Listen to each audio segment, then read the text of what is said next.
எல்லோருக்கும் வணக்கம். வெஜ் கைவ் சேனலுக்கு உங்களை அன்புடன் வரவேற்கிறேன். இன்னைக்கு நம்ம ஒரு ஊறுகாய், அதாவது சாம்பார் வெங்காயம், பெரிய வெங்காயம், பச்சை மிளகாய் இது எல்லாம் சேர்த்து ஒரு ஊறுகாய் செய்ய போறோம். இந்த ஊறுகாய் ஊற ஊற அவ்வளவு டேஸ்டா இருக்கும். இது செய்து வச்சுக்கிட்டீங்கன்னா ஒரு அவசரமா கிளம்பணும்னா வெறும் சாதம் மட்டும் செய்துட்டு ஒரு நெய்யோ எண்ணெயோ விட்டு இந்த ஊறுகாயை கலந்து சாப்பிட்டீங்கன்னா அவ்வளவு டேஸ்டியா இருக்கும். பிள்ளைங்க மறுநாளைக்கு இதையே கொடுத்து விட சொல்லி கேட்பாங்க. இட்லி, தோசை, ஈவன் சப்பாத்திக்கு கூட நல்லா இருக்கும். வாங்க வீடியோக்குள்ள போய் இது எப்படி செய்யறதுங்கிறத பார்க்கலாம். ஒரு கடாயை அடுப்புல வச்சுட்டு நல்லெண்ணெய் ஊற்றிக்கிறோம். அடுப்பு லோ ஃப்ளேமில் வச்சுருக்கேன். நல்லெண்ணெய் கொஞ்சம் ஜாஸ்தியாக விட்டுருக்கோம். அதில் ஒரே ஒரு சாம்பார் வெங்காயத்தில் கொஞ்சம் பெரிய சைஸாக எடுத்து வதக்கிக்கிறோம். இது எதுக்குன்னா கடைசி ப்ராடக்ட்டு வந்த உடனே மேலே கார்னிஷ் பண்ணுறதுக்காக இந்த வெங்காயத்தை நான் வதக்கிக்கிட்டு இருக்கிறேன்.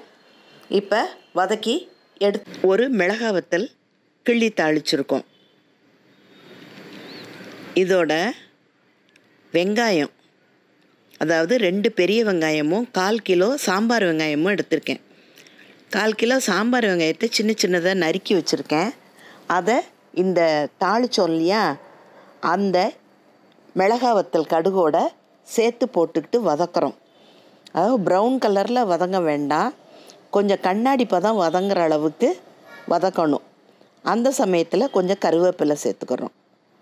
கருவேப்பிலை இந்த எண்ணெயில் கொஞ்சம் நல்லா பொரிஞ்சு வரும். வெங்காயமும் கருவேப்பிலையும் கடுகோடு சேர்ந்து நல்லா ஒன்று சேர்ந்துருச்சு, கொஞ்சம் நல்லா வதங்கிருச்சு. இப்போ 2 பெரிய வெங்காயம் நறுக்கி வச்சோம்ல, பொடி பொடியாக நறுக்கி வச்சுருக்கோம், அதையும் இதோடு சேர்த்துட்டோம். ஏன்னா சாம்பார் வெங்காயம் வதங்க கொஞ்சம் டைம் எடுக்கும். இதை ஒரு பெரட்டின உடனே 100 கிராம் அளவுக்கு பச்சை மிளகாயை பொடி பொடியாக நறுக்கியிருந்தோம். அதையும் இந்த பெரிய வெங்காயத்தை சேர்த்த உடனே ஒரு 2 நிமிஷத்துலேயே சேர்த்துடலாம்.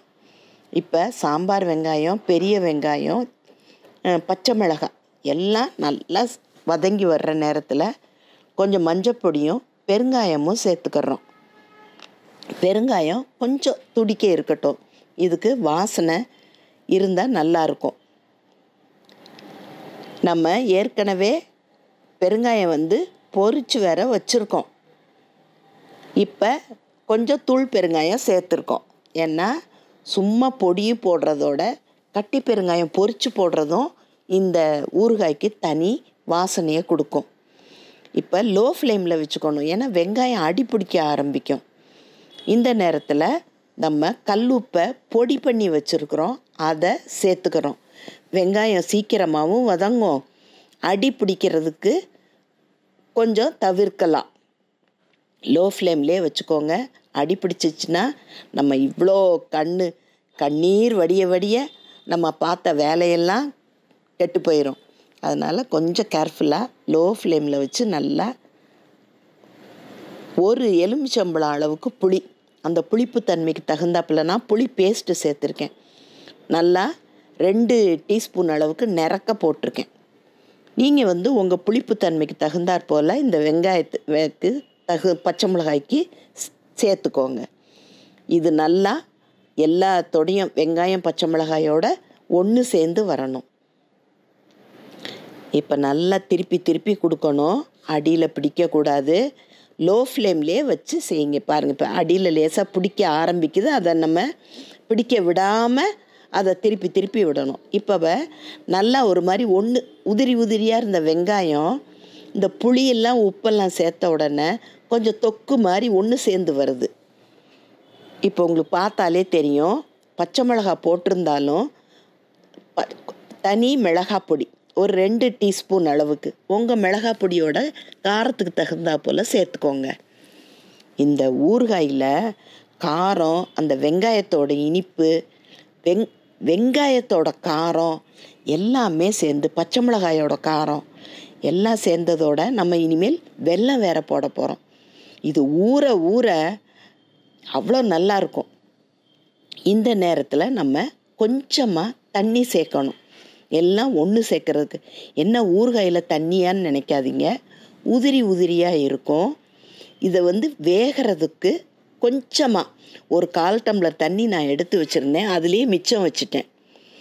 அந்த நல்லா நீர் விட்டு வரணும். வெங்காயத்தில் ஒவ்வொன்றும் நல்லா நீர் விட்டு வரும், ஒவ்வொன்றில் அந்த இது கொஞ்சம் குறையாக இருக்கும். இப்போ நம்ம நல்லா கிண்டி விட்டுட்டோம். தண்ணி நல்லா வற்றி எண்ணெய் பிரிய ஆரம்பிக்க போகிற நேரத்தில் கொஞ்சமாக வெல்லம் சேர்த்துக்கிறோம். இந்த வெல்லம் உருகி அப்படியே கொஞ்சம் பளபளப்பு வரும். அந்த நேரத்தில் நல்லா எண்ணெய் பிரியவும் ஆரம்பிக்கும். அதுதான் பதமாயிருச்சுன்னு அர்த்தம். இதுக்கு நம்ம கடுகு வெந்தயப்பொடி போட்டாலும் இந்த வெல்லமும் ஒரு ப்ரிசர்வேட்டிவ் தான்.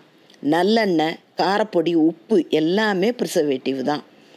இப்போ பாருங்கள், சுற்றி எண்ணெய் பிரிய ஆரம்பிச்சிருச்சு, ஊறுகாய் பதமாயிருச்சு. நம்ம வறுத்து பொடி பண்ணி வச்சுருந்த, அதாவது ட்ரை ரோஸ்ட் பண்ணி வச்சுருந்த கடுகு வெந்தய பொடியில் ஒரு 1/4 டீஸ்பூன் அளவுக்கு சேர்த்துக்கிறோம். நிறையா சேர்த்துட்டா கொஞ்சம் கசப்பு கொடுத்துரும். அந்த இனிப்போடு அந்த வெங்காய இனிப்பும் அந்த வெல்லத்தோட இனிப்பும் சேர்ந்து பச்சை மிளகாய் காரத்தோட சூப்பர் டேஸ்ட்டில் இருக்கும் போங்க.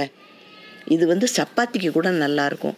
தனியாக சாதத்தில் நெய் விட்டு நீங்கள் ஸ்கூலுக்கே பசங்களுக்கு கொடுத்து அனுப்பலாம். இப்போ சுவையான வெங்காய பச்சை மிளகாய் ஊறுகாய் ரெடி. தொக்குன்னு இதை சொல்லலாம்.